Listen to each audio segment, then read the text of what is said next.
Welcome back, everyone.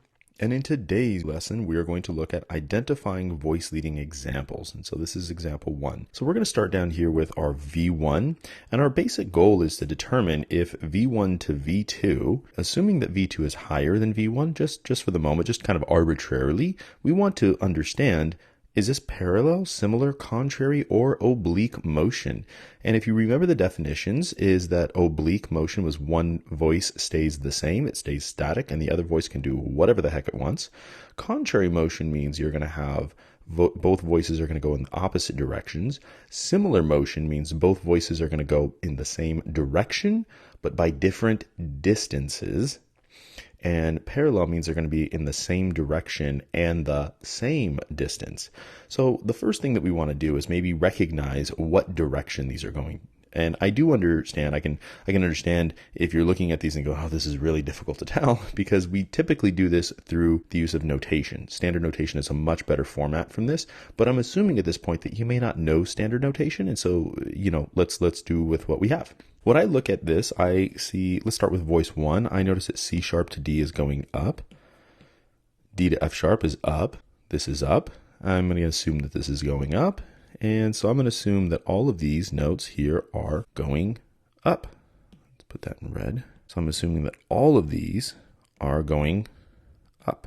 Okay. And then when I look at the next set from B to A to F sharp to C sharp, I'm going to assume that those are going down. And that's just really a base assumption. I mean, if I don't have standard notation, I don't know, right? This C sharp could be going down to a D, and it could be going to whatever D. This could be C sharp 5, and this could be going down to like D2 or something. I don't know. So I don't even know by what distance is, but we're just going to make some base assumptions here. So I'm assuming that this section is going up, and I'm assuming that this section is going down. Now, when I look at V2, let's see, I notice that E to F sharp looks like that's going up.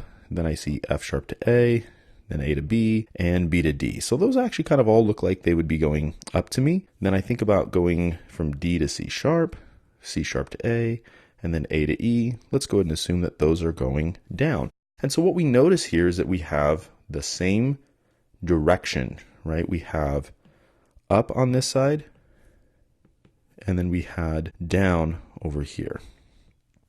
All right, so that really eliminates a couple of choices on this side. So we know that these can't be contrary because they're not going in opposite directions, and it can't be oblique because we don't have one note that's being static the whole time. So now we're stuck with parallel or similar, and we have to determine now, are they going up by the same distances or by different distances? All right, so that's a really easy thing to do.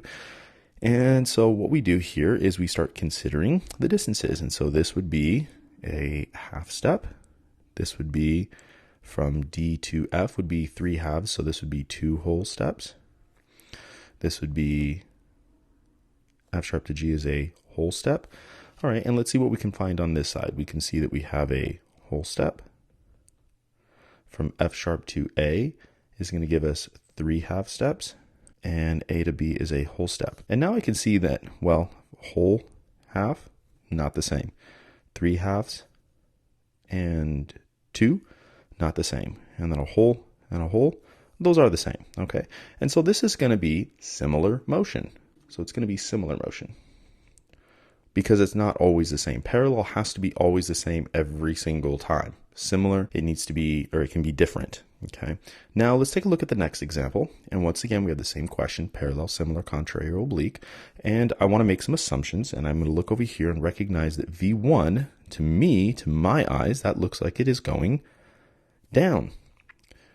By a similar assumption, I can recognize that V2 is going up. So right away, I can see that I have different directions, and so I can go ahead and rule out that this cannot be parallel, this cannot be similar, this cannot be oblique, because again, oblique has to have one static note. This really leaves me one choice. This is going to be contrary motion.